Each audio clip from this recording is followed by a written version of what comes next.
माहिती मनोरंजनाचा खजिना विविधा. गीत संगीत संवादाचा अनोखा संगम विविधा. तुमच्या सोनेरी क्षणांचा सोबती कार्यक्रम विविधा. विविधा विविधा. श्रोतेहो, आज विविधा अंतर्गत नमस्कार अमरावती या कार्यक्रमात विद्यार्थ्यांमधील ताणतणाव आणि मार्गदर्शन या विषयावर अर्चना प्रमोद दाभाडे, होलीक्रॉस मराठी हायस्कूल अमरावती यांची सरिता देशमुख यांनी घेतलेल्या मुलाखतीचा भाग पहिला आपण ऐकणार आहात. या कार्यक्रमाचे सादरकर्ते आहेत भैयालाल टेकाम. नमस्कार अमरावती या कार्यक्रमात मी सरिता देशमुख सर्व श्रोत्यांचं मनापासून स्वागत करते. श्रोत्यांनो, आज आपल्यासोबत होलीक्रॉस मराठी हायस्कूल अमरावतीच्या ज्येष्ठ शिक्षिका अर्चना प्रमोद दाभाडे मॅडम आहेत. विद्यार्थ्यांमधील ताणतणाव आणि मार्गदर्शन या विषयावर आज आपण त्यांच्याशी चर्चा करणार आहोत. मॅडम नमस्कार. आकाशवाणीच्या स्टुडिओमध्ये आपलं मनापासून स्वागत. सर्वांना माझा सुद्धा नमस्कार. मॅडम, पहिला प्रश्न असा आहे, आपण सातत्यानं म्हणजे गेली 30 वर्ष अध्यापनाचं कार्य करत आहात, तर या प्रवासाबद्दल आपण काय सांगाल? माझा अध्यापन प्रवास सुमारे 30 वर्षाचा आहे हे खरं, पण माझ्या BEd ट्रेनिंगच्या आधी मी प्राथमिकला सुद्धा 7 वर्ष सेवा दिलेली आहे शिक्षिका म्हणून. म्हणून तसा माझा हा शैक्षणिक प्रवास जो आहे तो 37 वर्षांचा आहे. हा प्रवास लिटरली 4 दशकांचा, ऑलमोस्ट 4 दशकाचा आहे असं सुद्धा म्हणता येईल. आणि या दीर्घ काळात मी अनेक अनुभव, आव्हाने याचा सामना केलेला आहे.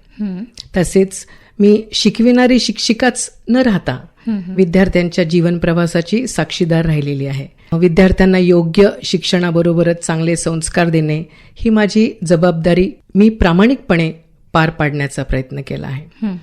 सुरुवातीच्या काळात बघा, माझा भर अभ्यासक्रम पूर्ण करण्यात होता आणि निकाल चांगला लागण्यावर होता, अधिक जास्त होता. परंतु जसजसा माझा अनुभव वाढला तसतसे मला जाणवले की विद्यार्थ्यांचा अभ्यास हा त्यांच्या मानसिक स्थितीवर, आत्मविश्वासावर आणि घरच्या वातावरणावर मोठ्या प्रमाणावर अवलंबून असतो.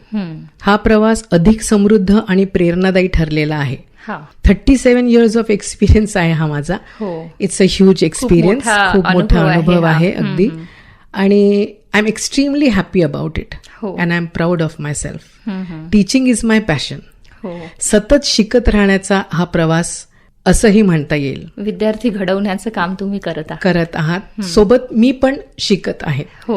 आता बघा, सोपीशी गोष्ट ज्याला आपण म्हणतो की विद्यार्थ्यांच्या हसऱ्या चेहऱ्यामुळे आपला सुद्धा ताण, जो घरचा ताण आपण घेऊन कधी कधी शाळेत येतो, तो सुद्धा कमी होतो. स्वतःच्या चिंता काही वेळ विसरायला लागतो. त्यांचा उत्साह आणि त्यांचं साधंसं गुड मॉर्निंग टीचर म्हणणे सुद्धा, त्यांनी सुद्धा माझा दिवस अगदी छान सुंदर जातो. एक प्रकारे आपणही आपल्या बालपणात मिसळतो. शिक्षक आणि विद्यार्थी यांचं नातं हे फक्त शिकविण्याचंच नसतं असं मला वाटतं, तर ते एकमेकांकडून शिकण्याचं सुद्धा असतं. असा हा 37 वर्षाचा माझा जो शिक्षकी प्रवास आहे आणि त्याचे खरे सौंदर्य जे आहे ते विद्यार्थ्यांमधून दिसतं. माझं हे कमिटमेंट डिव्होशनमुळे दिसतं आणि त्याच्यामुळे मी सुद्धा आज घडलेली आहे. अर्थातच खूप मोठं योगदान आहे तुमचं शिक्षण क्षेत्रामध्ये. थँक्यू. येस मॅडम, 1996 पासून 10वीच्या विद्यार्थ्यांसोबत कार्यरत असताना त्या काळातील विद्यार्थी आणि आजच्या विद्यार्थ्यांमध्ये काही बदल आपल्याला जाणवतो का? अगदी लक्षणीय बदल दिसून येतात. म्हणजे पूर्वीचा विद्यार्थी बघा, परंपराचे पालन करणारा, छडी लागे छमछम विद्या ये घमघम असा, अतिशय शिस्तप्रिय, संयमी, आदर करणारा होता. त्याच्याकडे साधन सामग्री कमी होती, पण संयम, कष्ट करण्याची वृत्ती, गुरूंवर विश्वास जास्त होता. त्यालाच नव्हे तर त्याच्या पालकालाही होता, असं म्हणणं चुकीचं नसेल. शिस्तबद्ध होता. आजचे जे विद्यार्थी आहेत ते अत्यंत हुशार आहेत, जिज्ञासू आहेत, जागरूक सुद्धा आहेत. तंत्रज्ञानाशी जुडलेला, मात्र स्पर्धा, अपेक्षा आणि डिजिटल जगामुळे त्यांच्यावर मानसिक ताण अधिक आहे. ऑफकोर्स मी जनरलाइज बोलत आहे, सर्वच नाहीत असे.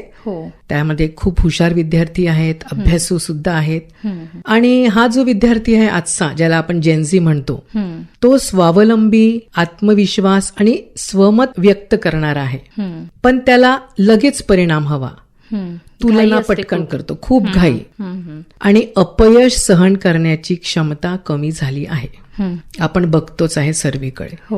झटपट पाहिजे असते. हो, त्यामुळे आजच्या विद्यार्थ्यांना अभ्यासासोबतच भावनिक स्थैर्य, संयम आणि वेळेचे नियोजन शिकवणं अत्यंत गरजेचं झालं आहे असं मला वाटतं. आणि हा एक फार मोठा बदल आहे. अर्थातच शिक्षणाची पद्धती सुद्धा बदललेली आहे, डिजिटलायझेशन झालेलं आहे आणि वेगवेगळं प्रगत तंत्रज्ञान या शिक्षणामध्ये आलेलं आहे.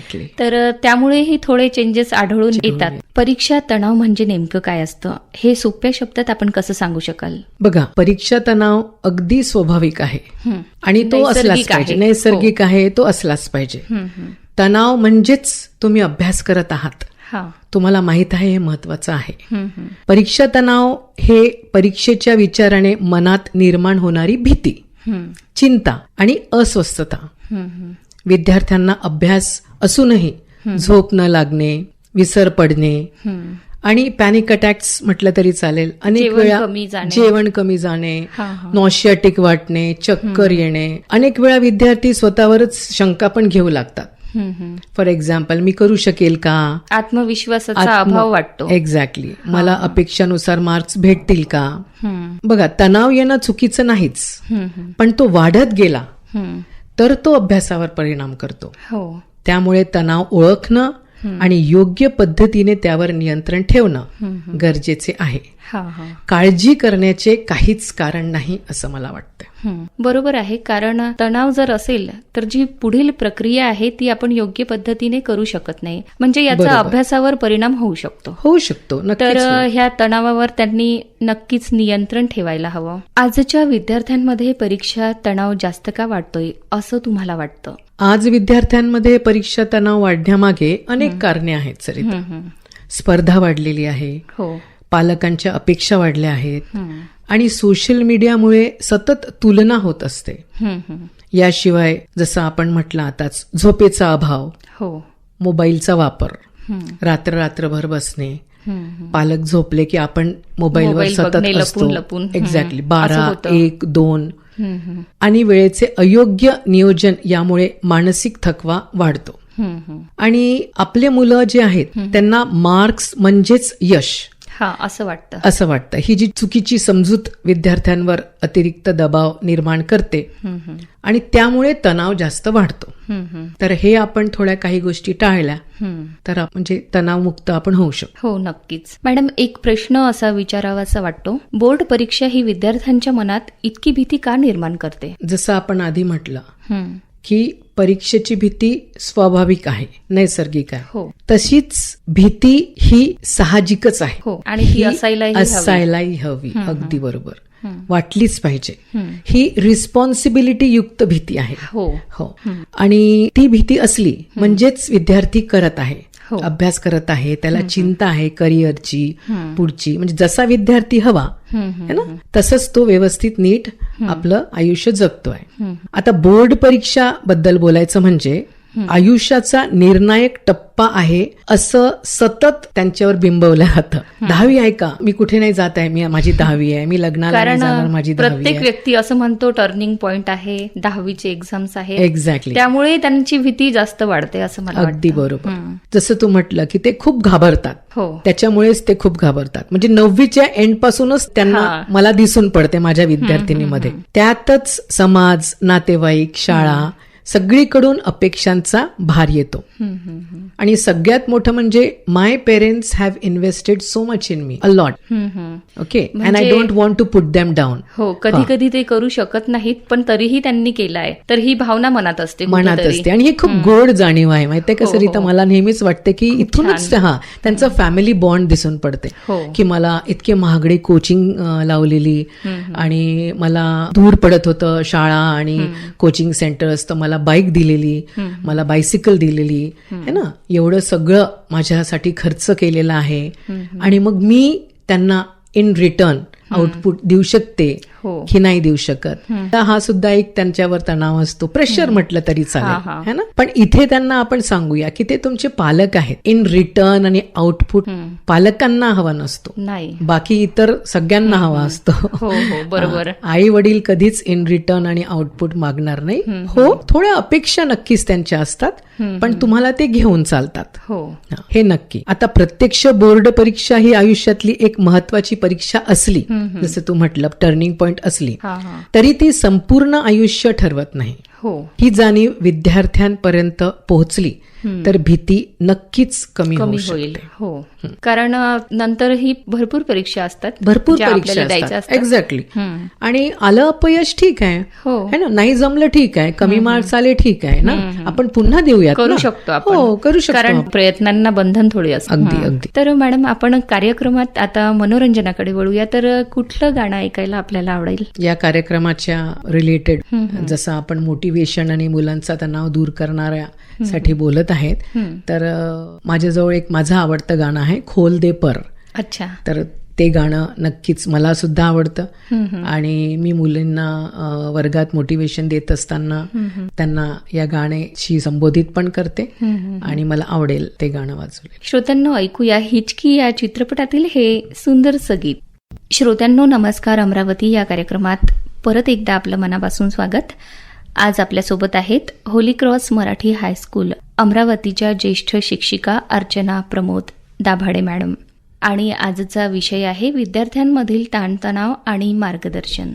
मॅडम, पुढचा प्रश्न असा आहे, अभ्यासाचा ताण न घेता अभ्यास कसा करावा, यासाठी तुम्ही विद्यार्थ्यांना काय सल्ला द्याल? सगळ्यात आधी एक गोष्ट स्पष्ट करूया, अभ्यास म्हणजे शिक्षा नाही, ती फक्त एक प्रोसेस आहे, समोर जायची, पुढे जाण्याची. येस.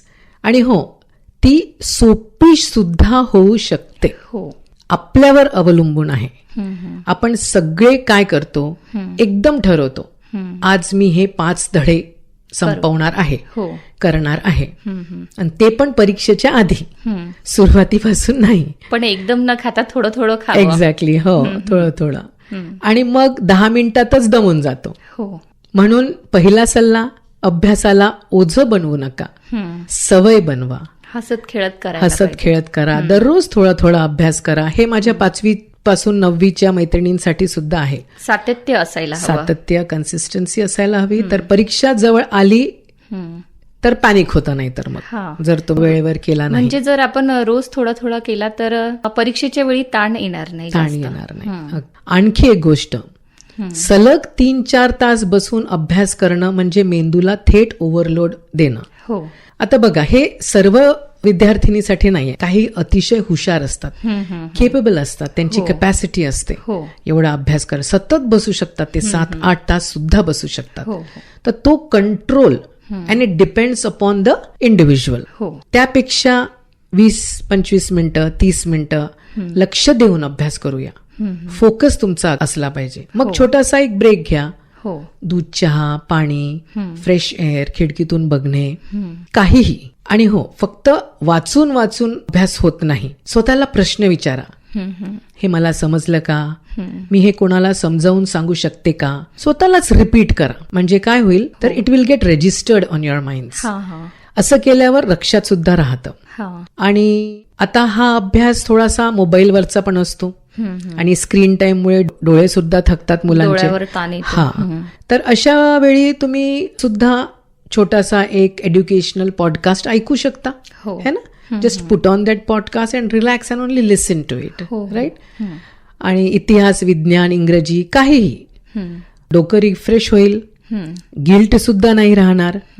आणि एक महत्वाची गोष्ट पुन्हा आपण बोलतो आहे की तुलना नको. तुलना कशी, जशी आपण म्हटलं की ताण न घेता. आता आपलं काय असतं की आपण झट मैत्रिणीला फोन करतो, है ना, तुझा अभ्यास किती झाला, ती म्हणते माझं इतकं झालंय, आता बस एवढं राहिलं. मग आला परत ताण, इतकं झालंय, माझं कमी झालं. हो, तो अजून वाचतोय, ती अजून करते, मला तर झोपच येत आहे, माझं तर धडधडच होत आहे, मी कॉन्फिडेंटच नाही, ती कॉन्फिडेंट आहे. हे विचार ताण वाढवतात. तुमचं काम आहे तुमचा अभ्यास.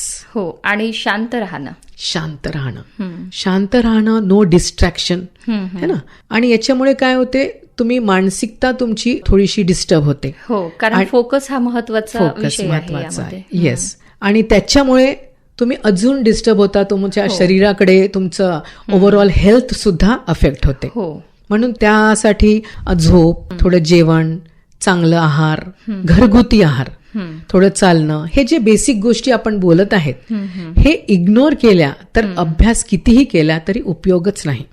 छोट्या छोट्या गोष्टी आहेत, हे आपल्या श्रोत्यांना माहिती आहे, पण त्यांना अंमल करण्यात त्यांना प्रॉब्लेम होतो.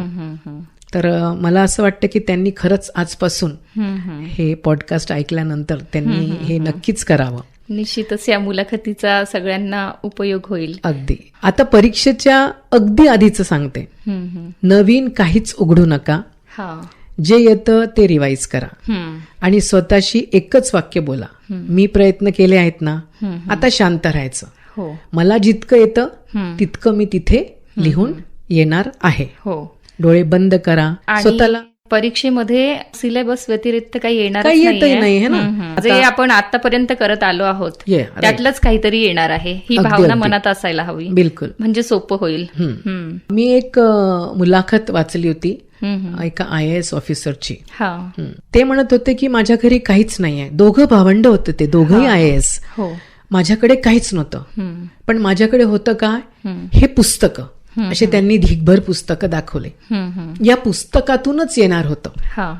हे माझ्याजवळ एक मोठं ट्रेजर होतं, है ना. आणि मॅजिक अशी होती, ते म्हणाले की मी हे पुस्तक सगळं अगदी खाऊन गिळून पिऊन पुन्हा चावचाव करून पूर्ण मी ते स्मरणात करून घेतलं. म्हणजे आता याच्या व्यतिरिक्त काही येणार नाही.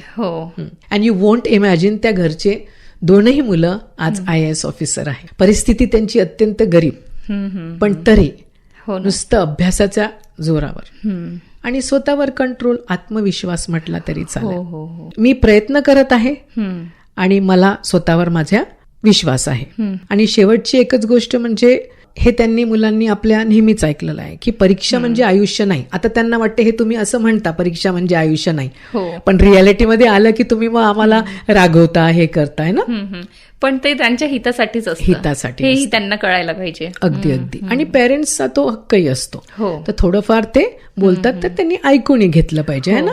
आपली कमजोरी होती, आपला अभ्यास कमी होता, आणि परीक्षा हे आयुष्य नाही, आणि गुण म्हणजे तुमची किंमतही नाही. तुमचे प्रयत्न, तुमची मेहनत हीच खरी ओळख आहे. म्हणून शांत राहा, स्वतःवर विश्वास ठेवा आणि अभ्यासाला थोडंसं हलकं घ्या. म्हटलं म्हणजे एकदम हलकं घेऊ नका मुलांनो, म्हणजे थोडं लाईटली घ्या, ताण घेऊन अभ्यास करू नका, असं माझं म्हणणं. की तोही आपल्या जीवनाचा एक भाग आहे असं समजून जर केलं तर ते अवघड जाणार नाही. बिलकुल. लहान मुलं आहेत, न घेता करायला, शाळकरी मुलं आहेत, पहिलं first duty of a child है ना, इज टू स्टडी. बाकी काहीच नाही त्याला करायचं. बरोबर. मॅडम, वेळेचं नियोजन विद्यार्थ्यांनी कसं करावं असं आपल्याला वाटतं? बघ, खरं सांगायचं तर वेळेचं नियोजन म्हणजे तासाला बांधून बसणं नाही, तर वेळेला आपला मित्र बनवणं आहे. परीक्षा पे चर्चामध्येही आदरणीय प्रधानमंत्री नरेंद्र मोदीजी हे सुद्धा हेच सांगतात की वेळ तुमच्यावर राज्य करू नये, तुम्ही वेळेवर राज्य केलं पाहिजे. आता विद्यार्थी काय करतात, मोठा टाइम टेबल बनवतात, रंगीत पेन वापरतात, त्याला डिझाईन करतात आणि आपल्या स्टडी टेबलवर, भिंतीवर त्याला पेस्ट करतात, आणि 2 दिवसातच तो टाइम टेबल भिंतीवर शोभेची वस्तू बनतो. त्यापेक्षा एक साधी गोष्ट करायची, दिवसाचे 3 भाग करायचे. पहिला भाग अगदी फ्रेश माइंड टाइम टेबल म्हटलं तरी चालेल. मॉर्निंग, आता सकाळी सकाळी उठणं म्हणजे रात्री लवकर झोपणं, बरं का. रात्री पण जनरली किती वाजता उठायला हवं असं आपल्याला वाटतं? आता बघा, परीक्षेच्या वेळेस तर मिनिमम सांगते मी 5 वाजता तर उठायला, 5-5:30 है ना, मिनिमम 5-5:30 वाजता. म्हणजे एकदम रात्रभर जागरण न करता किमान रात्रीची झोप पूर्ण करून 5 वाजता उठू शकतात, म्हणजे त्याचा फायदा होईल. मी सांगते तुला की झोप जर पूर्ण झाली 7-8 तासाची तर तणाव आपोआप कमी होतो. आणि नवीन शक्ती मिळते. हा वेळ कठीण विषयांसाठी आपण ठेवता येईल. सकाळचा जो वेळ आहे, मॅथ्स आहे, सायन्स आहे, अकाउंट्स आहे, जो पण मुलांना कठीण वाटतो. दुसरा भाग रिव्हिजन आणि प्रॅक्टिस घेऊया. दुपारी किंवा संध्याकाळी हलकंसं रिव्हिजन, प्रश्न सोडवणे आणि लिहून सराव करणे. मी माझ्या विद्यार्थ्यांना लिहायलाच लावते. पोर्शन झालं की त्यांची रिव्हिजन मी लिहूनच घेते. प्रश्न बोर्डवर लिहिते, उत्तर तुम्ही लिहा. म्हणजे ओपन बुक टेस्ट सारखं. आता उत्तर लिहिलं का, तुमचा पेन कुठे थांबला, तुम्हाला कुठे विचार करायला लागलं, ते माझ्याशी बोला. ही परीक्षा ती फायनल एक्झाम नाहीये. परीक्षा तुम्ही लिहित आहे, पण मला विचारा, टीचर माझा इथे पेन अटकला, मला हे समजलं नाही कसं. म्हणजे तुमचं स्टार्ट्स कसे असले पाहिजे, तुमचं वाइंड अप कसं असलं पाहिजे, है ना. आणि जर लिहून त्यांनी केलं तर म्हणजे 2 प्रकारे त्यांचा अभ्यास होतो. एक तर ते लिहित आहेत आणि मनातल्या मनात वाचत सुद्धा आहेत, तर ते जास्त लक्षात राहील असं मला वाटतं. अगदी म्हणजे मी तुला सांगते ना, माझा अनुभव आहे की रायटिंग प्रॅक्टिसमुळे जास्त प्रभाव पडतो. बघा, लहान लेकरं असतात, ज्युनियर केजी, सिनियर केजीचे, त्यांची टीचर त्यांना त्या 4 लाईन मध्ये ना CAT कॅट, मग त्यांना सतत CAT कॅट असं खाली लिहून घ्यावं लागतं ना, एक पेज भरून. आपल्याला लहानपणी, आमच्या वेळेस होतं, आता माहित नाही, आताही तसंच आहे ना. तर त्यांनी अगदी it gets registered on your minds. तर हा सराव खूप महत्वाचा आहे. आणि तिसरा भाग म्हणजे relax and light study. Take studies light. रात्री अगदी जड अभ्यास नको, थोडं वाचन, थोडं फॉर्म्युला पाहणे, किंवा आज काय शिकलो याचा विचार. आणि सगळ्यात महत्वाचं म्हणजे ब्रेक जो घेतो आपण, तो गिल्ट शिवाय ब्रेक घ्यायचा आहे. म्हणजे अभ्यासाचं ओझं वाढलं नाही पाहिजे. एक टिप म्हणजे आज काही होऊ शकत नाही यापेक्षा आज काय होऊ शकतं यावर लक्ष देणे. 3 तास नसेल तर 30 मिनिटं तरी अभ्यास करा. म्हणजे consistency is greater than perfection असं मला वाटतं. वेळेचे नियोजन फार महत्वाचं आहे आणि हा एक खूप म्हणजे प्लस पॉइंट आहे मुलांच्या आयुष्यात. कारण गेलेली वेळ परत येत नाही. आणि हे जे नियोजन आहे हे घड्याळीसाठी नाही, तर मनासाठी असतं, स्वतःसाठी असतं. मन तर शांत ठेवायसाठी असतं. तर वेळ आपोआप पुरेसा होतो. खूप छान आपण याबद्दल समीक्षण केलं आहे आणि नक्कीच विद्यार्थ्यांना याचा लाभ होईलच.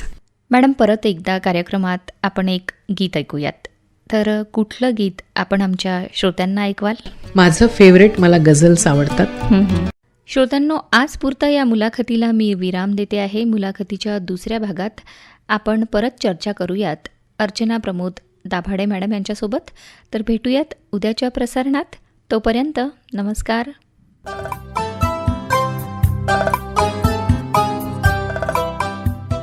श्रोतेहो, आत्ताच आपण विविध अंतर्गत नमस्कार अमरावती या कार्यक्रमात विद्यार्थ्यांमधील ताणतणाव आणि मार्गदर्शन या विषयावर Archana Pramod Dabhade, Holy cross Marathi high school Amravati यांची सरिता देशमुख यांनी घेतलेल्या मुलाखतीचा भाग पहिला आपण ऐकलात. या कार्यक्रमाला निर्मिती सहाय्य दिलं होतं सरिता देशमुख यांनी. तांत्रिक सहाय्य गणेश देशमुख आणि सुनील किन्हीकर यांचं होतं. तर या कार्यक्रमाचे सादरकर्ते होते भैयालाल टेकाम. माहिती मनोरंजनाचा खजिना विविधा. गीत संगीत संवादाचा अनोखा संगम विविधा. तुमच्या सोनेरी क्षणांचा सोबती कार्यक्रम विविधा. विविधा विविधा. माहिती मनोरंजनाचा खजिना विविधा. गीत संगीत संवादाचा अनोखा संगम विविधा. तुमच्या सोनेरी क्षणांचा सोबती कार्यक्रम विविधा. विविधा विविधा. श्रोतेहो, आज विविधा अंतर्गत नमस्कार अमरावती या कार्यक्रमात विद्यार्थ्यांमधील ताणतणाव आणि मार्गदर्शन या विषयावर Archana Pramod Dabhade, Holy cross Marathi high school Amravati यांची सरिता देशमुख यांनी घेतलेल्या मुलाखतीचा भाग दुसरा आपण ऐकणार आहात. या कार्यक्रमाचे सादरकर्ते आहेत भैयालाल टेकाम. नमस्कार अमरावती या कार्यक्रमात मी आपली रेडिओ मैत्रीण सरिता देशमुख सर्व श्रोत्यांचं परत एकदा मुलाखतीच्या दुसऱ्या भागात मनापासून स्वागत करते. श्रोत्यांनो, आज आपल्यासोबत होली क्रॉस मराठी हायस्कूल अमरावतीच्या ज्येष्ठ शिक्षिका अर्चना प्रमोद दाभाडे मॅडम आहेत आणि आजचा विषय आहे विद्यार्थ्यांमधील ताणतणाव आणि मार्गदर्शन. नमस्कार मॅडम, कार्यक्रमात परत एकदा आपलं मनापासून स्वागत. नमस्कार मॅडम, पहिला प्रश्न असा विचारावासा वाटतो, परीक्षा जवळ आली असताना विद्यार्थ्यांनी काय विशेष काळजी घ्यायला हवी असं आपल्याला वाटतं? अत्यंत महत्वाचा प्रश्न हा आहे. अर्थातच. परीक्षा जवळ आली की आजची या काळातली जे जेनझी मुलं आहे, सगळ्यात आधी म्हणजे मी सांगायच्या आधी ते जज करून घेतील की आता टीचर सांगतील उत्तर तयार असेल की मोबाईल बंद ठेवा. पण तसं काही मी म्हणणार नाही. फोन बंद करायचा का हा प्रश्न. तर माझं उत्तर थोडं वेगळं असेल की फोन बंद नका करू. तुमचा जो स्मार्ट फोन आहे तो फोन स्मार्ट वापरा, स्मार्टली वापरा. म्हणजे उगाच असलेले नोटिफिकेशन्स ते बंद करा. अभ्यासाला न लागणारे ऍप्स आहेत ते अनइन्स्टॉल करा. अभ्यासाचे ऍप्स नक्कीच ठेवा. पूर्ण डिजिटल डिटॉक्स कधी कधी उलट तणाव वाढवतो. आणि अभ्यासाचं सांगायचं तर सलग 4 तास बसून अभ्यास करणं आजच्या मुलांना जमतच नाही. आणि ते चुकीचंही नाही. सर्व मुलांना नाही बरं का, काही मुलांना, काही चंचल मन असतात, काही मुलं, आणि ते जास्त स्मार्ट असतात बरं का. मी अजून एक इतिहास घडवतात. राईट. मी अजून एक गोष्ट सांगते तुला माझ्या अनुभवावरून की मी माझ्या वर्गात सांगत असते की even if you score 75%, 80%, it's okay. But if you are an all-rounder, you have communication skills, you have stage daring, you can speak well, you can act well, है ना. तुमच्याजवळ दुसरं काही स्पोर्ट्समध्ये तुम्ही प्रावीण्य तुमचं आहे तर इट्स ओके, इट्स नाईस. तो don't compare yourself with 90+ and the students on the flex. स्पर्धा ही स्वतःशीच असली पाहिजे आणि त्याचं यश अपयश सुद्धा आपण पचवू शकलो पाहिजे. म्हणजे आपण आपली तब्येती चांगली राहील आणि आपण पुढे पण चांगलं करू शकू. म्हणजे जी एक जेलस भावना असते ती नसायला हवी. ती अगदीच नसायला हवी. म्हणजे आता त्याचा फोटो आला, माझा नाही आला, त्याचा फोटो आला असेल पण त्याच्यामध्ये ती स्किल नसेल जी तुझ्यामध्ये आहे. तू तर अभ्यासही दाखवशील है ना कुठे पुढे करिअरमध्ये, प्लस तुझे स्किल्स पण तू दाखवशील है ना. तर तुझे चान्सेस जास्त आहे ॲब्झॉर्ब होण्याचे है ना. एक छोटा आणि प्रभावी उपाय मला इथे सांगायला आवडेल, तो म्हणजे व्हिज्युअलायझेशन. म्हणजे डोळे बंद करा, स्वतःला परीक्षा हॉलमध्ये बघा, पेपर हातात आहे, पेन नीट चालतोय आणि तुम्ही आत्मविश्वासाने लिहिताय. मॅनिफेस्टेशन है ना. जसे हे आजचे मुलं ऍस्ट्रॉलॉजीचे रील्स बघतात, न्यूमरोलॉजीचे रील्स बघतात, मनी मॅनिफेस्ट कसा होईल, मॅनिफेस्ट कसा होईल. त्यांना मी सांगू इच्छिते की तुम्ही हे मॅनिफेस्ट करा, अभ्यास आणि स्कोर मॅनिफेस्ट करा, ऑटोमॅटिकली है ना मनी विल फ्लो. अगदी. तर हे ऐकायला जरी साधं वाटतं पण परीक्षेची धास्ती यांनी नक्कीच खूप कमी होते. आणखी एक महत्वाची गोष्ट म्हणजे सोशल मीडिया. परीक्षा काळात कंपॅरिझन जसं सांगितलं त्याच प्रकारे तुम्ही काही मेम्स बघाल, रील्स बघाल है ना. इथे अजून माझा अनुभव आहे की मधात ते काचा बदाम ते गाणं होतं ना, ते खूप पॉप्युलर होतं आणि ते सतत मुलांच्या तोंडात राहायचं म्हटलं तरी चालेल. आणि मग असं होतं की मुलांना त्याच्यापासून सुटका जरी पाहिजे असेल तरी ते सुटत नाही. ते झोपतात तर त्यांना काचा बदामच आठवतं, ते जेवतात तर त्यांच्या डोक्यात काचा बदामच फिरत राहतं. एक गोष्ट आहे की आपण ज्याच्या मागे लागू तर तीच आपल्या मनावर जास्त प्रभाव करते. आता यालाच आपण असं म्हणू शकतो, आता तुम्ही रील्स बघता, रील्स बघितलं तुम्हाला सतत 13 वेळेस काचा बदाम आलं की ते तुमच्या डोक्यावर रजिस्टर होतं. असाच तुम्ही इतिहासाचा एक उत्तर घ्या ज्याच्यामध्ये आपले वर्ष वगैरे आहे, त्यालाच बघा इन्स्टेड ऑफ काचा बदाम, त्यालाच 13 वेळेस बघा, त्यालाच सातत्याने बघा 7 वेळा, ते रजिस्टर होऊन जाईल. काचा बदाम तुम्हाला काही इनपुट देणार नाही, आउटपुट देणार नाही है ना, हे तुम्हाला देईल. शिवाय पॉझिटिव्ह आणि मोटिवेशनल गोष्टी बघायच्या. त्यामुळे काय होतं, तुमचा जो फोमो आहे, फिअर ऑफ मिसिंग आउट, काही माझं सुटलं का, हे सुद्धा कमी होतं आणि मन स्टेबल राहतं. रात्रभर जागून अभ्यास नाही करायचा, चांगली नीट 7-8 तास झोप घ्यायची. आणि एक मजेशीर गोष्ट आहे, आता बघा कोणाला जमतं, एक छोटंसं प्री एक्झाम मिनी सेलिब्रेशन फॅमिलीने घेतलं तर.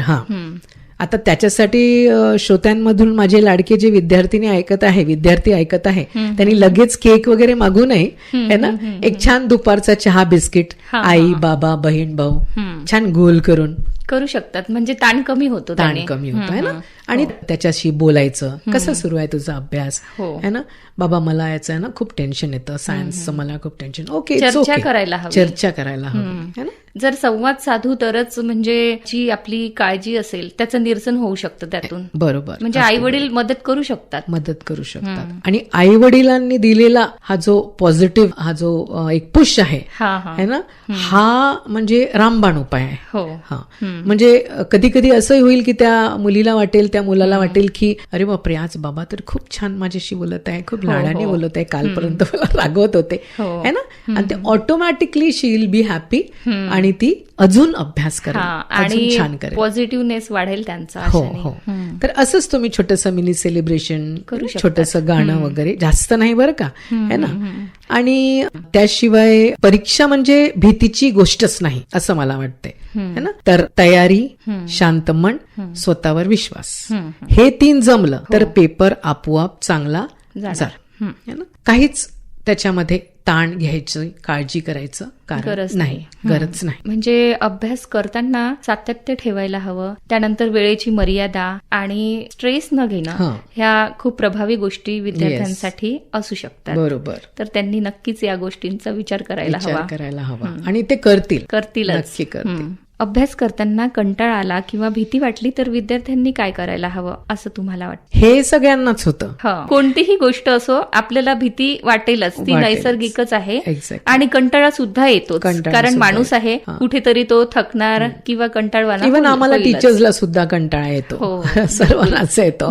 बिलकुल. तर कंटाळा येणे, भीती वाटणं यात काहीही वेगळं नाही. उलट तसं वाटतंय म्हणजे तुम्ही अभ्यासाला खरंच सिरियसली घेताय, है ना. हे सायन्स आहे, हे त्याचे सायन्स आहे. आणि पुन्हा एकदा मी आठवण करून देते की परीक्षा पे चर्चामध्ये आदरणीय मोदीजी हे म्हणतात की भीती ही शत्रू नाही, ती आपल्याला सजग ठेवते. प्रश्न हा आहे त्या भीतीशी आपण काय करतो. तर सर्वात आधी स्टॉप, थांबा. कंटाळा आला की जबरदस्ती अभ्यास करू नका. 5 मिनिटे पुस्तक बाजूला ठेवा, खोल श्वास घ्या, पाणी प्या, मन शांत झालं की डोकं पुन्हा काम करतं. शॉर्ट नॅप पण घेऊ शकतो आपण, पण तो शॉर्टच असायला हवा तो 2 वाजता झोपून 7 वाजता उठणारा नॅप नको, त्याला नॅप नाही म्हणत आहे ना. आणि दुसरं म्हणजे विषय बदलून बघा. तुम्हाला जर आवडता विषय करायचा असेल तर तो आवडता विषय करा. जो विषय आवडत असेल तो घ्यायला हवा, तो मध्ये. आणि तिसरं म्हणजे भीतीला नाव द्या. आता भीतीला नाव कसं, मला भीती वाटते एवढं न ठेवता विचारा कशाची भीती, पेपरची, वेळेची, आठवण न राहण्याची. कारण कळलं की उपाय आपोआप सापडतो. कारण म्हणतात ना की ढूंढने से तो भगवान भी मिल जाता है. हो. म्हणजे बघा, जर तुम्हाला वाटत असेल की वेळेची भीती आहे तर तुम्ही पटकन त्याच्यावर रिसर्च करा की कुठे मी कमी पडते आहे. आपण शोधू शकतो काय आहे, कारण काय आहे, आणि आपल्या स्वतःला करेक्ट करायला हवा. आणि एक महत्वाची गोष्ट म्हणजे स्वतःचीच तुलना बंद करा. तो इतका अभ्यास करतो, ती टॉपर आहे, माझी मैत्रीण आहे, है ना. हे विचार भीती वाढवतात. तुमची लढाई फक्त कालच्या तुम्ही सोबत आहे, स्वतः सोबत आहे. काल जे तुम्ही होत्या त्याच्यापेक्षा लिटिल बिट इम्प्रूव्हमेंट आज मला करायचं आहे. बिलकुल एवढंच. आणि महत्वाचं सरिता, मनात साठवू नये, मनात साठवून ठेवू नका. इथे मला मुलांचं एक गांभीर्य दिसतं की कधी कधी आपण म्हणतो ना, आता आपण चर्चेत म्हटलेलं आहे की आई वडिलांशी बोला, सकारात्मक बोला, है ना. पण असं होऊ शकतं की काही मुलांना कोणीच नसेल, आई वडील कामावर जात असतील किंवा तसं वातावरण असेल, है ना.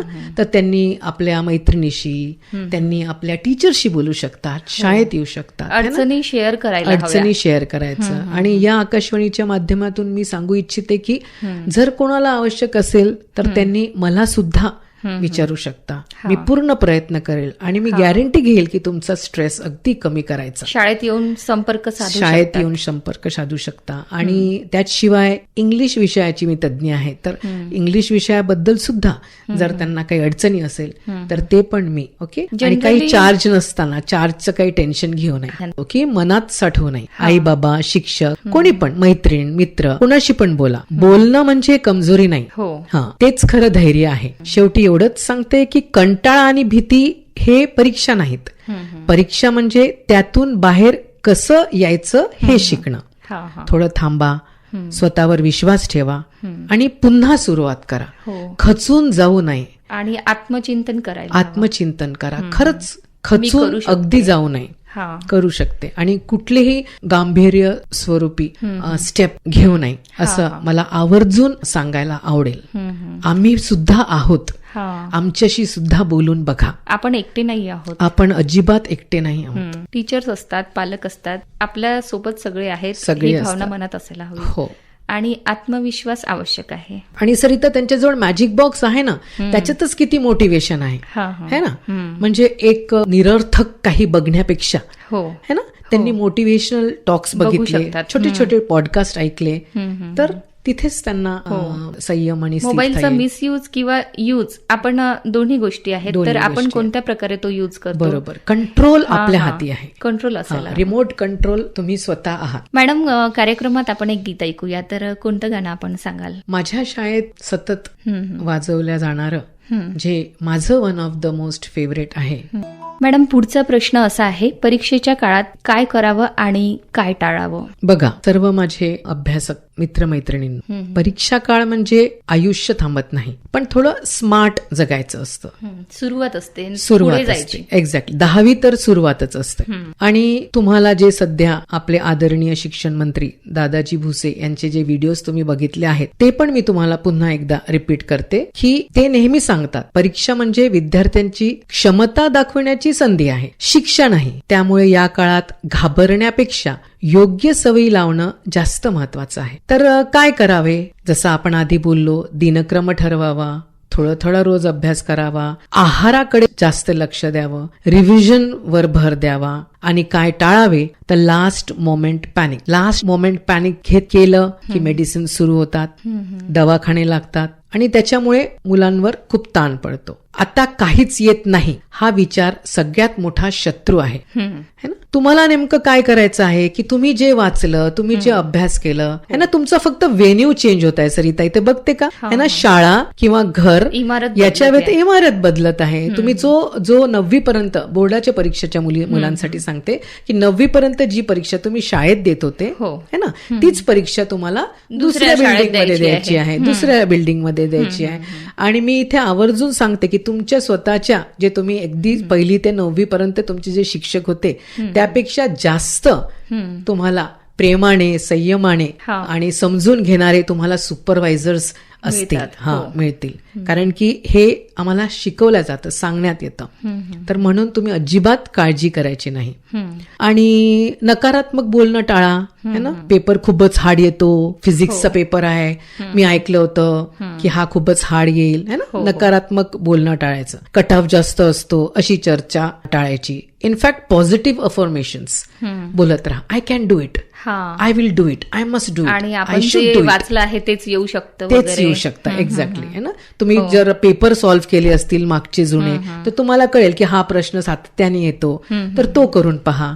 आणि मुलांना हे सगळं समजतं बरं की हे तेच स्वतः IMP वगैरे काढतात, त्यांनाच स्वतःला माहित आहे की इम्पॉर्टंट कोणतं आहे, लेस इम्पॉर्टंट कोणतं आहे. तर परीक्षा काही दिवसांचीच असते, पण तुमचं आरोग्य, आत्मविश्वास आणि मनाची शांतता, तुमची तब्येत आणि तुम्ही स्वतः, माझे विद्यार्थी मित्र हो, तुम्ही आम्हाला हवे आहेत. तुम्ही स्वतःवर विश्वास ठेवा, जे येतं ते नीट करा, बाकी प्रभू परमेश्वरावर सोडून द्या. परीक्षेच्या कालावधीत पालकांची भूमिका काय असावी? हा तर अत्यंत महत्वाचा प्रश्न तुम्ही विचारलाय मला. आपण सगळे म्हणतो ना की परीक्षा म्हणजे फक्त विद्यार्थ्यांची परीक्षा, कुटुंबाची असते. कुटुंबाची असते. पण खरं सांगायचं तर हा काळ संपूर्ण कुटुंबासाठी संयमाची परीक्षा असते, कुटुंबाची परीक्षा असते. आई वडीलच पॅनिक करतात, त्यांनाच टेन्शन येतं, त्यांचीच तब्येत सुद्धा बिघडते, हे सुद्धा मी बघितलं आहे. आणि विद्यार्थ्यांची पण चिडचिड वगैरे होते, चिडचिड होते. आणि अतिशय महत्वाची भूमिका पालकांची असते, ती म्हणजे भावनिक आधार, त्यांना समजून घेणाऱ्या वातावरणाची. आणि मुलांना हे सतत जाणवत राहायला हवं की अपयश आलं, गुण कमी आले, तरीही माझ्या पालकांचा आधार माझ्या पाठीशी आहे. आता प्रश्न येतो, पालकांनी नेमकं कसं सहकार्य करावं? तर सगळ्यात पहिली आणि सगळ्यात महत्वाची गोष्ट म्हणजे मानसिक आधार देणे. आपण बोललोच आहे त्याच्याबद्दल, पण सविस्तर सांगणं म्हणजे प्रोत्साहन ही विद्यार्थ्यांसाठी सर्वात मोठी ऊर्जा आहे. एक साधं वाक्य, तू प्रयत्न करतेस ना, एवढंच माझ्यासाठी पुरे आहे, तू फक्त प्रयत्न कर, हे मुलांना खूप बळ देऊन जातं. दुसरी गोष्ट, तुलना टाळा. तो बघ, तो किती मार्क्स आणतो, वर्षभर काही केलं नाही आणि आता काय पुस्तक घेऊन बसली ही, ह्या सर्व गोष्टी इफेक्ट करतात आणि त्या तब्येतीवरही परिणाम करतात. तर आत्मविश्वास खचतो मुलांचा. आणि एक पालकांनी लक्ष ठेवायचं की एव्हरी चाइल्ड इज युनिक. तारे जमीन पर आपण बघितलेला आहे, मोठा एक संदेश आपल्याला त्या चित्रपटाने दिलेला आहे.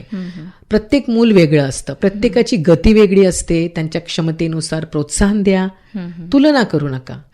आणि तिसरी महत्वाची गोष्ट, घरात अभ्यासासाठी पोषक वातावरण तयार करा.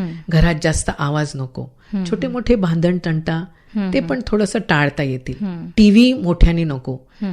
टीव्ही मुलांना जर पाहायला मना करत आहे तर तुम्ही पण टीव्ही बघू नका, मोठ्याने गाणे टाळा. त्यांची रूम वेगळी असायला हवी, येस, त्यांचा स्पेस वेगळा असायला हवा. आणि मी तर म्हणते बघूच नाही, तिला सुद्धा वाटेल की बघ माझे पेरेंट्स पण माझ्यासोबत सॅक्रिफाईस करत आहे, त्याग करत आहे, नाही का. घरात जास्त आवाज नको, अभ्यासासाठी शांत आणि ठराविक जागा, अभ्यास होईल असं वातावरण तयार करणं जास्त गरजेचं आहे. आणि आणखी एक महत्वाचा मुद्दा म्हणजे त्यांनी सुद्धा दिनक्रमात मदत करायला हवी. आईने ती विश्रांती कशी घेते, तिला पौष्टिक आहार काय द्यायचा, आवडीचं काय द्यायचं, है ना. वडिलांनी भावनिक संवाद, परीक्षा काळात जी भीती, तणाव, चिंता असतं ना, ते स्वाभाविक असतं. तर अशा वेळी पालकांनी मुलाशी बोलणं, शांतपणे ऐकून घेणं, धीर द्यावा. नकारात्मक जसं मी सांगितलं तसं बोलणं टाळावं. आता बघा, कधी कधी उपाय देण्यापेक्षा ना सरिता, फक्त ऐकून घेणंही खूप मोठा आधार ठरतो, है ना. We have to be a good listener. Only listening is the most important counselling tip, you know, I will give you. आणि पालकांनी पण खूप सारा त्याग करायला हवा. फक्त मुलांनी नाही केलं, मुलांनी असं करावं, मुलांनी तसं करावं, नाही का. जसं आपण बोललो, त्यागच आहे टीव्ही बंद करणे, घरात शांतता ठेवणे, लवकर घरी येणे वडिलांनी, ना, तिला आधार देणे, तिच्या सोबत राहणे, तिच्या सोबत जेवणे, वेळ देणे. अतिशय व्यस्त जीवन सर्वांचं असतं, दोन्ही पण आई वडील कामावर असतात, है ना. तर असं त्यांचा टाइम टेबल सेट करणे. आणि शेवटची गोष्ट म्हणजे अपेक्षांमध्ये संतुलन. फक्त गुणांवर नाही तर प्रयत्नांवर लक्ष द्या, है ना. ती जर नसेल केला तिने अभ्यास, त्याने अभ्यास, है ना, पण आता ती करत आहे ना, आता तिची परीक्षा आहे ना, तिला परीक्षेला जायचंच आहे, तिला सांगा जायचंच आहे, आरामाने जा, है ना, स्वतःवर विश्वास ठेवून जा. तू काहीतरी लिहून ये, रिकामा पेपर सोडू नको, है ना. मी पण माझ्या मुलींना असं जे पण काही ऍव्हरेज मधून ज्याला आपण म्हणतो, तर तसं त्यांना सांगत असते. त्यांना खूप धीर मिळते, कारण की यश गुणांमध्ये नाही, प्रयत्नांमध्ये लपलेलं असतं. आणि शेवटी आजच्या जेनझी मुलांसाठी खास म्हणजे मोबाईल वापराचे स्पष्ट नियम पालकांनी ठरवून दिलं पाहिजे. जर तिला आणि त्याला मोबाईल बंद करण्यात ती ओके असेल, ठीक आहे, मी मोबाईल बघत नाही तर काहीच हरकत नाही, तर व्हेरी गुड, ओके. तिच्यावर कंट्रोल आहे, पण जबरदस्ती करू नका. तिला शैक्षणिक काही बघू द्या, है ना, अभ्यासाशी रिलेटेड काही बघू द्या. आणि किती वेळ बघायचा हाही कालावधी ठरवून द्यायचा आहे ना. थोडंसं ध्यान तुम्ही पण तिच्यासोबत करा, है ना. प्रार्थना, पूजा, योगा, व्यायाम. आणि चुका या काळात झाल्या तर तिला आधारच द्या, तिला अजिबात रागवू नाही, असं मी पालकांना विनंती करते. म्हणजे रागवण्याचा मनावर परिणाम होऊ शकतो. येस, एक्झॅक्टली, परिणाम होऊ शकतो. मुलांना प्रेम, विश्वास, सकारात्मक वातावरण दिलं आणि एकच लक्षात ठेवणे पालकांनी की मुलांना पंख द्या पण उडण्यासाठी आत्मविश्वासही जरूर द्या. जरूर द्या. खूप छान मार्गदर्शन आपण केलं आहे आणि नक्कीच पालकांना या आपल्या संवादातून मदत होईल की विद्यार्थ्यांना आपण कसं ट्रीट करायला हवं याविषयी. येस मॅडम, कमी मार्क्स असूनही यशस्वी झालेल्या विद्यार्थ्यांचे उदाहरण तुम्ही सांगू शकता का? हो, खूप असे अनेक उदाहरण आहेत. आज जसं मी तुला सांगितलं की मला 37 वर्ष झालेले आहेत, तर माझे काही एक्स स्टुडंट्स परदेशी आहेत, डॉक्टर्स, इंजिनियर्स, IAS ऑफिसर्स आहेत आणि खूप मोठ्या पदावर आहेत. जरी ते डॉक्टर, इंजिनियर्स, IAS नाही आहेत तरी त्यांच्या आवडीप्रमाणे जे त्यांनी स्किल्स निवडलेले आहेत है ना, त्याच्यातही ते भरपूर यश मिळालेलं आहे. आणि प्रामाणिकपणे सांगायचं तर उदाहरण एका मुलीचं सांगते मी की 10वी मध्ये तिला ॲव्हरेज मार्क्स मिळायचे आणि टॉपर वगैरे लिस्टमध्ये नाव नाही. ती म्हणत होती, मला लोक नेहमी म्हणायचे की हिचं काही खास होणार नाही, पण तिला ना जास्त टेक्नॉलॉजी, तंत्रज्ञान आणि तिला क्रिएटिव्ह असं ड्रामा, स्टाईल, फॅशन डिझायनिंग है ना, असं तिला खूप आवडायचं. आणि हे मी ऑब्झर्व केलं कारण की ती प्रत्येक वेळेस स्टेजवर असायची. जशी आपण शैक्षणिक आपण को करिक्युलर ऍक्टिव्हिटीज घेतो ना शाळेत, उपक्रम असतात आपले दरवर्षी, गॅदरिंग वगैरे, अॅन्युअल गॅदरिंग्स असतात आणि वर्षभर उपक्रम असतात. काही ना काही ऑगस्ट महिना आहे, जुलै महिन्यामध्ये एन्व्हायरमेंट आहे, ऑगस्ट महिन्यामध्ये 15 ऑगस्ट नॅशनल फेस्टिवल्स असतात त्याच्यावर. तर ती सतत स्टेजवर असायची. आणि मग नंतर तिने जसा माझ्याशी कनेक्शन ठेवून तिने ITI केलं, डिप्लोमा केला आणि आज तिचा स्वतःचा एक मॅन्युफॅक्चरिंग युनिट आहे आणि ती इव्हेंट मॅनेजर आहे. इतकी जास्त यशस्वी आहे आणि कमावत आहे की मलाच आश्चर्य होतं. मला सुद्धा कधी कधी असं वाटतं, मी आता मुलांना सांगायला लागले की तुमचे जे स्किल्स आहे त्याच्यावर जास्त तुम्ही भर द्या आणि स्वतःच्या क्षमतेवर, याच्यावर ठरलेलं आहे. कमी मार्क्स आले म्हणजे रस्ता बंद होत नाही, फक्त वेगळा रस्ता सुरू होतो. आजच्या 10वीच्या विद्यार्थ्यांसाठी परीक्षा तणावातून बाहेर पडण्याकरता तुमचा एखादा खास संदेश काय असेल? हो, नक्कीच. माझ्या लाडक्या विद्यार्थ्यांनो, परीक्षा हे तुमच्या आयुष्यातील एक महत्वाचा टप्पा आहे बरं का. तुम्ही विद्यार्थी आहात, लहान आहात, स्टुडंट आहात आणि स्टुडंट असल्यामुळे तुमचा first duty is to study. पण हे नक्कीच संपूर्ण आयुष्य नाही. गुण तुमची ओळख ठरवत नाही, तर तुमचा प्रयत्न, प्रामाणिकपणा आणि सातत्य तुम्हाला पुढे नेऊन जातात. स्वतःवर विश्वास, नेहमी आम्ही सांगत आलो आहे, मन शांत ठेवा आणि आपल्या महाराष्ट्राचे शिक्षण मंत्री माननीय दादाजी भुसे साहेब यांचं जो पॉडकास्ट आहे की जेव्हा त्यांनी संबोधन केले आहेत, अतिशय एक सुंदर त्यांनी संदेश दिलेला आहे की परीक्षेला सामोरे तर जायचेच आहे. ही परीक्षा म्हणजे तुमच्या आयुष्याचा शेवटचा टप्पा नाही, परंतु एक सुंदर प्रवासाची ही सुरुवात आहे. भीती वाटली, घाबरल्यासारखं झालं तर ते लपवू नका. शिक्षकांशी, पालकांशी बोला, स्वतःवर विश्वास ठेवा. प्रत्येक विद्यार्थ्यांमध्ये वेगळी क्षमता असते. शांत मनाने, सकारात्मक विचाराने, नियोजनबद्ध अभ्यासाने तुम्ही नक्कीच यशस्वी व्हाल. तुम्ही फक्त परीक्षेला जा.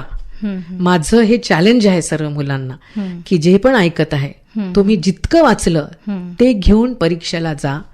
तिथे तुम्ही लिहा, तिथे तुम्ही जे पण तुमचं माइंड आहे त्याला पूर्ण ओतून द्या तिथे आणि बघा, तुम्ही नक्कीच यशस्वी व्हाल. आत्मविश्वासाने ही परीक्षा द्या, आत्मविश्वासाने ही परीक्षा द्या. आणि जसा बघ सरिता, जसा आपण अभ्यास केला तेच अपेक्षा ठेवा. बरोबर. आणि इलिगल मीन्स वापरू नका, है ना. काही कोणाच्या आहारी जाऊन चिटिंग नको, कॉपी नको, हे नका करू, कारण की यांनी पण खूप त्रास. आपला आजच्या मुलाखतीतील माझा शेवटचा प्रश्न असा आहे की आपल्याला कशाची आवड आहे? बेसिकली मी सांगू इच्छिते सरिता, मी इलेक्ट्रिकल इंजिनिअरिंग केलेलं आहे आणि त्याचसोबत advance diploma in computer software and system analysis केलेलं आहे. पण माझी आवड टीचरकडे होती. मी माझ्या वडिलांना नाराज जरूर केलेला आहे, पण माझ्या आईने मला खूप प्रोत्साहन दिलेलं आहे, जसं मी सांगितलं ना, स्किल बेस्ड. आणि म्हणून मला टीचरशिपकडे जास्त कल होता. आणि जसंच मी टीचरशिपकडे गेली तसंच जे माझे आवडीच्या गोष्टी आहेत, म्हणजे म्युझिक आहे, डान्स आहे, ड्रामा आहे आणि मुलांसोबत वेळ घालवणे, है ना, तर हे माझं पॅशन आहे. हो, आणि मला याने खूप आनंद ह्या मिळतो सगळ्या गोष्टी तुम्हाला हा, एका हा. जागेवर मिळाल्या. मिळाल्या आणि त्याचा मला आनंद आहे and I am proud to be a teacher. Madam, आपण परीक्षा कालावधीत विद्यार्थ्यांची मानसिकता, वेळेचं नियोजन, त्यांनी कोणत्या गोष्टी करायला हव्या, कोणत्या नको करायला, आणि पालकांची यात भूमिका काय असायला हवी, हो. विद्यार्थ्यांनी अभ्यास कसा करायला हवा, हो. या सगळ्या गोष्टींबद्दल खूप छान आणि खूप सूक्ष्म मार्गदर्शन केलं आहे. खूप सुंदर अशी माहिती दिली आहेत. निश्चितच विद्यार्थ्यांना तसंच त्यांच्या पालकांना सुद्धा खूप खूप फायदा होईल अशी मी आशा करते. आणि बोर्डाची परीक्षा देणाऱ्या 10वीच्या सर्व विद्यार्थ्यांना आकाशवाणी परिवाराकडून खूप खूप शुभेच्छा. आणि आपण आलात त्याबद्दल आकाशवाणी परिवाराकडून आपले आभार मानते. धन्यवाद. नमस्कार. थँक्यू सरिता. आभार मानते आकाशवाणी.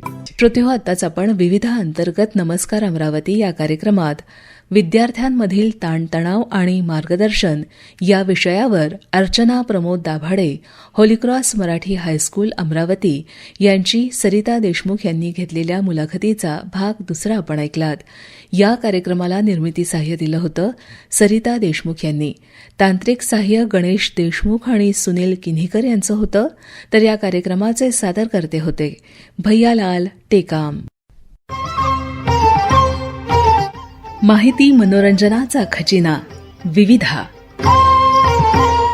गीत संगीत संवादाचा अनोखा संगम विविधा. तुमच्या सोनेरी क्षणांचा सोबती कार्यक्रम विविधा. विविधा विविधा.